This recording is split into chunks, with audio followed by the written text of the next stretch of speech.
ভাতটাকে তুলে নেব।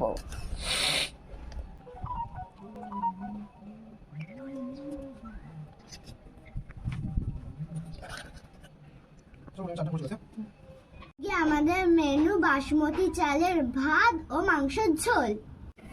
আমাদের রান্নার জন্য যা যা জিনিস লাগবে সেগুলি হলো মাংস, আলু, পেঁয়াজ, টমেটো, ধনেপাতা, এখানে নুন, হলুদ গুঁড়ো, লঙ্কা গুঁড়ো, তেজপাতা। এবার গরম করে তেল দেওয়া হবে।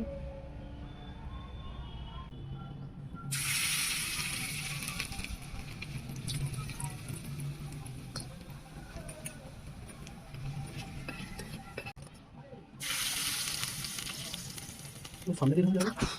আচ্ছা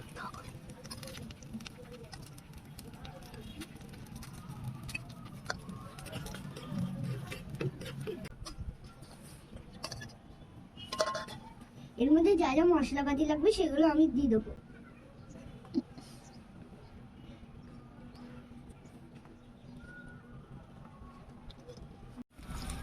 এবার মাংসটাকে ভালোভাবে কষিয়ে নিচ্ছি।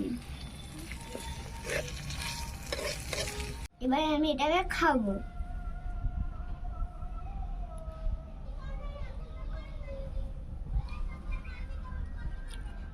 অসাধারণ, নাইস।